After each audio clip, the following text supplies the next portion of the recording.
Hello and welcome to a new episode of Connecting the Dots. My name is Mariana Marx and I'm the Executive Director of Azimuth World Foundation.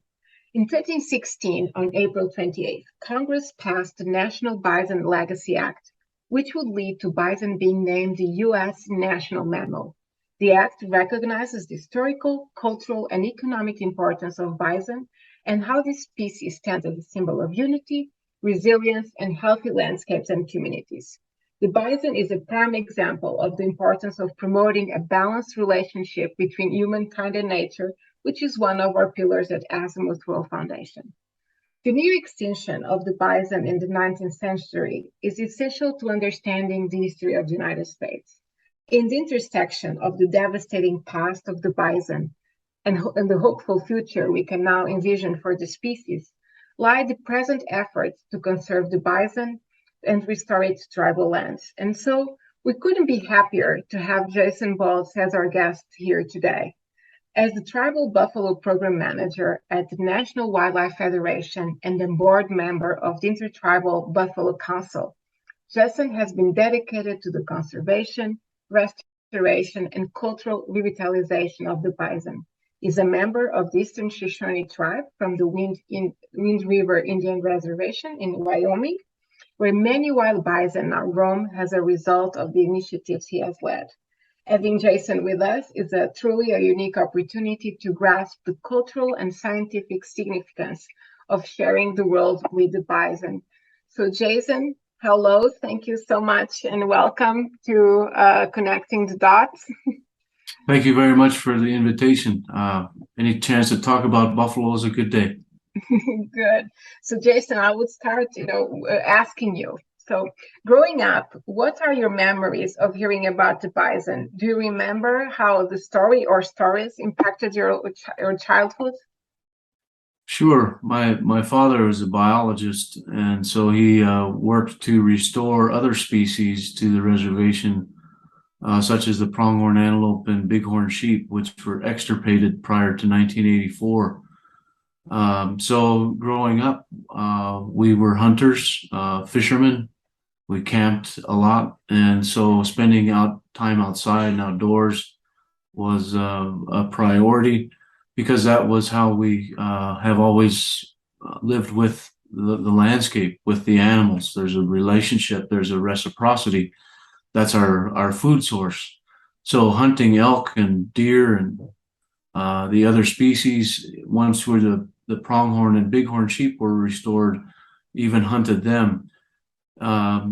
We always talked about, how come we can't hunt buffalo or bison? And so it's always kind of been in the back of my mind, always growing up, that this animal was missing. And as I grew older and had more of a cultural connection, spirituality connection, buffalo is also a big component of that. So to restore the animal is not only about the ecological integrity of a keystone species and its role on the landscape, but also the cultural reconnection, nutritional reconnection of buffalo in our diet and in our lives again is very important for our future. It's difficult to have, of course, a brief answer to this question, but what are some of the ways, and you just already mentioned, some that in which the history of Native American people is connected to the history of bison? So the bison was life's commissary for many native tribes, not only the Eastern Shoshone, but many other Great Plains tribes who relied on the animal for not only food, but clothing from its skin, shelter also from its hide. The tools and things that we needed to live came from the animal. It was like our store. And so the tools that came from the bones, the sinew, the horn, the hide, the hair, the hooves, all of the components of a buffalo had a use. And, the stomach itself was used as a cooking vessel before pots and pans. So for thousands of years, we had this mutual relationship with buffalo. And we use that term interchangeably too. We know that bison is the scientific term, but buffalo is more commonly used in our native communities. Many of our tribal families have buffalo in their names. So the animal has been missing for about 130 years, but that's really a small window of time in terms of the millennia that it's part of our genetic makeup. It's in our DNA.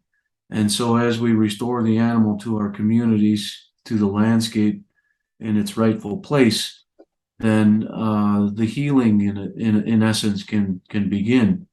The buffalo heals the land as a keystone species. It promotes plant and animal biodiversity. The physiological behavior of wallowing, very important for landscape and ecological change. They so as they get restored to the landscape, they become more available to us as people to use.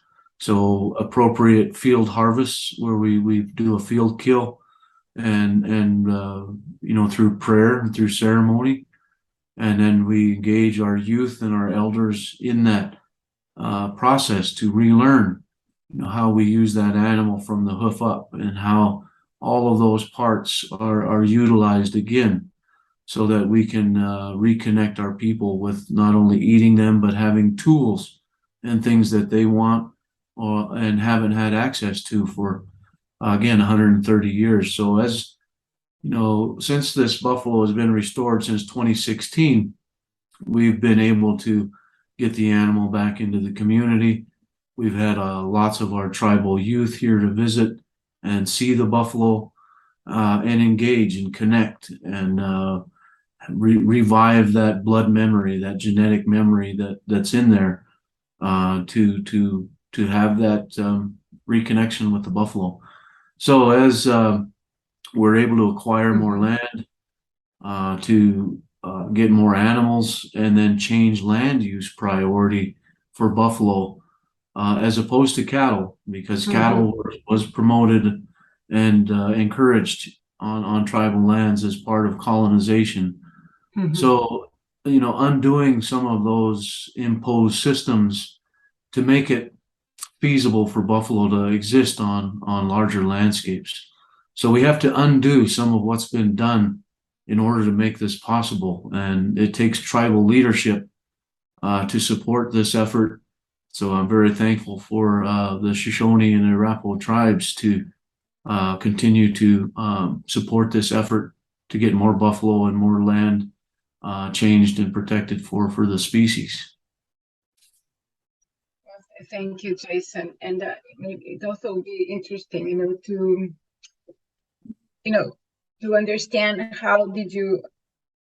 when did you started, to be part of this project? How did you transition from being interested in bison and of course the relationship that you have with the bison to now working in restoring the bison to tribal lands? How that happened?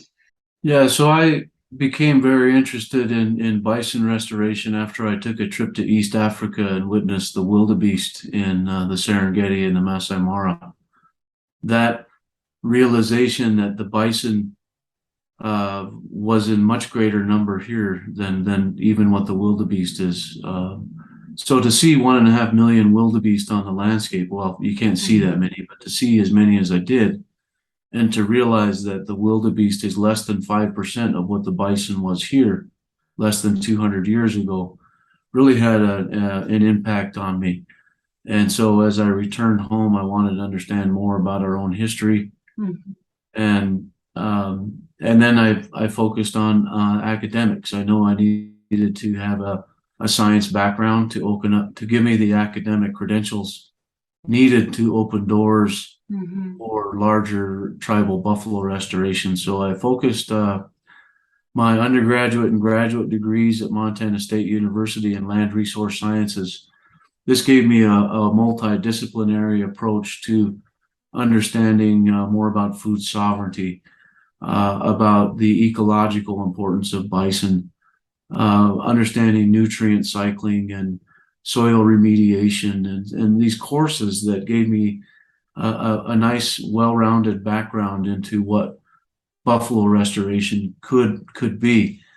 In 2009, the Shoshone tribe passed a tribal law supporting the return of buffalo to the reservation for the tribe. That was right during my transition from my undergraduate to graduate degree. Mm-hmm. And so I focused my studies and my research around the potential for buffalo restoration to the Wind River Reservation. As an undergraduate, I wrote a draft management plan for what it may look like, and then moved right into an ecological study for my graduate work.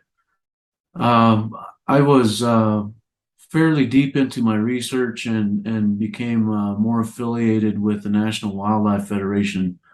Their tribal partnerships program had historically had some relationship with the tribes here at Wind River in fighting for the water rights case.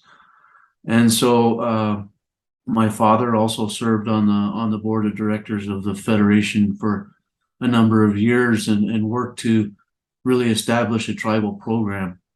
And so my background and my history with the understanding of the water rights case, as well as moving towards buffalo restoration to Wind River, the Federation recognized it as an opportunity to not only empower me a bit to continue the work I had started through academia, but to continue it in my community here once I was done with my graduate work. So when I graduated with my master's degree, it was also the same year that we restored the first 10. So in 2016, I defended my thesis, and then the 10 buffalo arrived for the first batch. And we've restored additional conservation genetics or reputable lineage to our herd from 4 other sources since then. So the 2 tribes now have herds of buffalo, and the intent is to really combine our 2 herds under the protection of buffalo as wildlife under tribal law. And so we're working to get buffalo included in that game code that was passed in 1984, so that the species is not considered livestock, but is considered wildlife, similar to the pronghorn antelope and bighorn sheep and the other ungulate species that we have here on this reservation. So really I've set up a nonprofit as well called the Wind River Tribal Buffalo Initiative, and that is to continue to work to reconnect our youth and community to buffalo, but also as a mechanism to acquire more land, because many of these lands that our buffalo are on lands that were privatized when the reservation was opened up for homesteading back in the 1880s, 1890s, and 1900s. So the reservations in the West were opened up for agricultural production to non-native people. And that brought domestication, that brought livestock, that brought the exploitation of resources. Those are kind of foreign notions to a traditionally held belief system here, which is more about an importance for biodiversity. The plants and animals and the abundance of those is where the health and wealth of our communities was prior to colonization. And so restoring some of that holistic worldview around these species and around our land use and management is very important, and has a lot of, buffalo restoration has a lot of implications in that. And talking a little bit more about the bison restoration, not everybody understands the connection between the bison restoration and healthy ecosystems. So if you could explain a little bit more about that, the role that the bison has. Sure. So when Lewis and Clark came west in 1804, what they witnessed was 30 to 60 million bison. By 1902, there were less than 1,000 left on the continent, just under 2 dozen in Yellowstone, And so the bison was nearly exterminated from the landscape. Of course, when the bison was nearly exterminated and buffalo and native tribes were forced onto reservations, then it made way for these large beef operations, and many of those are still in existence. And you hear often the argument that cattle replaced the ecological role of bison, and that is just not true, because bison have physiological adaptations, behavioral adaptations that make them very important as a keystone species. So as a keystone species, that means that they are very important to many other organisms, mammals, birds, insects, reptiles, butterflies. So also many plant species, because bison are primarily graminoid feeders, so they eat the grasses, and they allow for the production of more forbs. And the forb species are often those that are considered foods and tools and medicines to native people. So not only was the buffalo changing or changed the environment that was more favorable to other organisms, it was even favorable to plant species that were favorable to us as human beings. And buffalo have 7 times the hair per square inch as a cow does. And so every winter they put on a new coat, very thick fur. And in the springtime, they lose all that winter coat, and that hair becomes extremely important for birds, some of which need buffalo hair for their eggs to reach the right incubation temperature. So you see an increase in bird species. They have twice the surface area on their teeth. So at certain times of the year, they can eat less desirable species if it's, say, a drought, or there's foods that are not in their normal diet. They can digest them. They can slow their metabolism in the winter so that they utilize less energy. They can survive on snow. They don't need help giving birth. They are very well adapted to climatic conditions. So if we talk about climate change and the susceptibility of, say, livestock to extreme heat or extreme cold, buffalo have physiological adaptations that allow them to survive that, even when they're very young. When they're born, it takes them 2 minutes before they stand up. In 7 minutes, they can run. So they are very strong and very strong-willed critters. And historically, they lived from the West Coast nearly all the way to the East Coast, from the Arctic to Mexico, and from sea level all the way to 13,000 feet in elevation. So they were very well adapted to almost every ecological niche that is here. And so the problem is politically, it's very difficult to recognize them as a wildlife species and allow them to exist as such. Much of the United States has been plowed up, paved over, fenced in, and fenced out.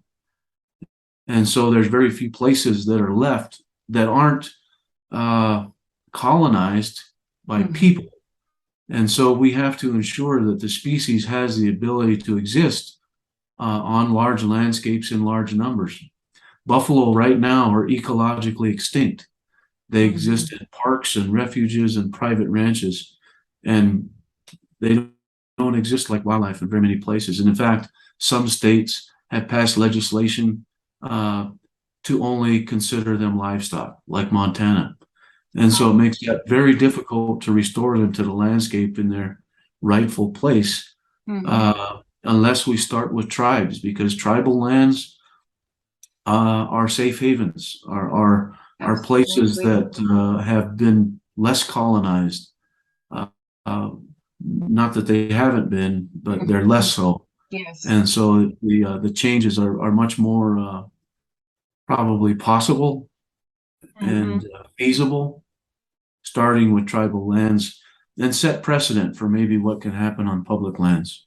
Mm-hmm. Jason, you were mentioning that Montana passed this law, this act that looks to the bison as livestock. Why does that happen? Why? Well, it kind of goes back to the West was won notion that the Mm, buffalo were eliminated and tribes were on reservations. The yes. problems were out of the way, so to speak. That made way for these large beef operations that are still in existence. You hear about the fourth or fifth generation ranchers. Well, Mm-hmm. those are the ranchers that are really the ones who acquired the land when the buffalo and Indians were removed. Mm-hmm. So those families, that ranching ethic, that lifestyle, that cowboy way, Mm-hmm. well, that's what most people are in the West. The Mm-hmm. the emblem in the state of Wyoming is a cowboy.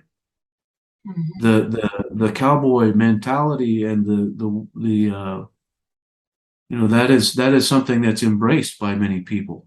Mm-hmm. And so that's in the politics, that's in elected leaders. Mm-hmm. Uh, so the stock growers, the farm bureau, the cattle Mm-hmm. associations, the Mm-hmm. ranching community, yeah, many are adamantly opposed to Mm-hmm. buffalo restoration or tribal sovereignty.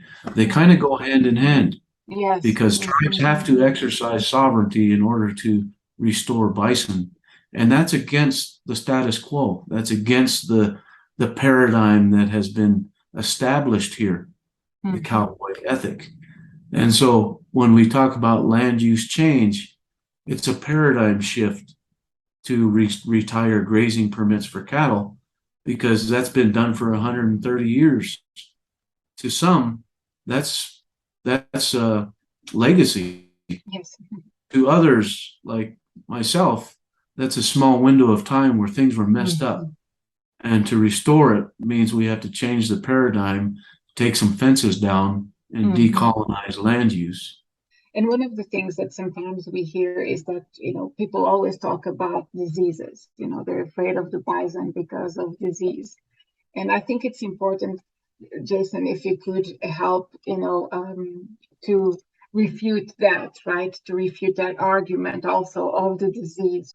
Almost all of the diseases that are here now were brought by cattle and pioneers and settlers when they came west Mm-hmm. that infected the wildlife. And so, when there were buffalo that were eliminated and then cattle and sheep and goats and all these domestic livestock came in, they Mm-hmm. brought diseases that were transferred over to the wildlife. There's like 20 some strains of pneumonia that came from domestic sheep that is transmissible to bighorn sheep. There used to be millions of bighorn sheep as well. Cattle brought things like anthrax and tuberculosis Yes. and Mm-hmm. brucellosis uh, that infected elk and buffalo. So most of the diseases that are here were brought with colonization. And, as the buffalo herd in Yellowstone grew, it kind of came to contention around 1997 when animals were looking to leave the park for winter forage. And they stepped outside of that imaginary boundary of Yellowstone and they were met with an onslaught of fire bullets because once they stepped outside of the boundary, uh, they were considered a threat to the livestock industry because of Mm-hmm. brucellosis. Yes. Mm-hmm. And so organizations like National Wildlife Federation and the Intertribal Buffalo Council proposed a quarantine process so that we could certify disease-free animals and get them out of the park alive. Mm-hmm. 60% of the bison in Yellowstone are going to test positive for brucellosis or antibodies for brucellosis. Mm-hmm. This means they die. That means there's 40% of the animals that we could potentially get out alive. So the Fort Peck tribes, for instance, have received over 300 Yellowstone animals so that they can supplement their population and help get those genetics out to other Mm-hmm. tribes. Those are certified disease-free buffalo once they go through that quarantine. So the goal is to increase or expand the ability of the Park Service to get more animals out alive. The tribes have a role to play in that. We're still met with quite a bit of opposition from the livestock industry. States like Montana that are currently anti-buffalo, not Montana, the administration of Montana that's anti-buffalo. There's also currently a disease called Mycoplasma bovis that comes from cattle. If it gets into a buffalo population, it'll kill a quarter of your population. And so, to mitigate some of these diseases that come from cattle is also a challenge, because for the most part, the narrative is these diseased buffalo, we got to protect my cows. But it should be the other way around. These buffalo are conservation buffalo. There's very few of those. There's very few buffalo that exist that outside of the park that live naturally. And so the narrative needs to change, where we need to protect buffalo from livestock, and livestock especially that has mycoplasma. And there isn't a vaccine for that currently. And so that cattle disease threatens the buffalo restoration efforts across the nation in many of our tribal communities. It hasn't been, it's not prevalent yet in any of our tribal buffalo herds that I'm aware of today. But it is spreading, and we don't really know what to do with it scientifically, other than keep animals separate. Thank you, Jason. You feel that people are paying more attention to the restoring of the bison, because it is so important, not only for the ecosystem to as food sovereignty, also for the Native American communities. Yeah, we have started to get the buffalo back into our diet, and so the Shoshone tribe hosts a language reunion every year. And so just a couple weeks ago, we harvested one of our bulls, and we had several summer school students here and elders while we processed that animal. And then we took that to one of my relatives who cooked it in the ground. And so we fed over 250 people with that buffalo for our Shoshone language reunion. We have a curriculum that we're developing too that will be able to use in the schools, and we'll be able to, I just see it growing. There's a lot of momentum around it here locally. Now people are coming to see the animals nearly every day. And so I would say that most certainly the community support and engagement is increasing exponentially. I think that this has so much potential for our communities and for our land to really do some cool stuff. So things are really good.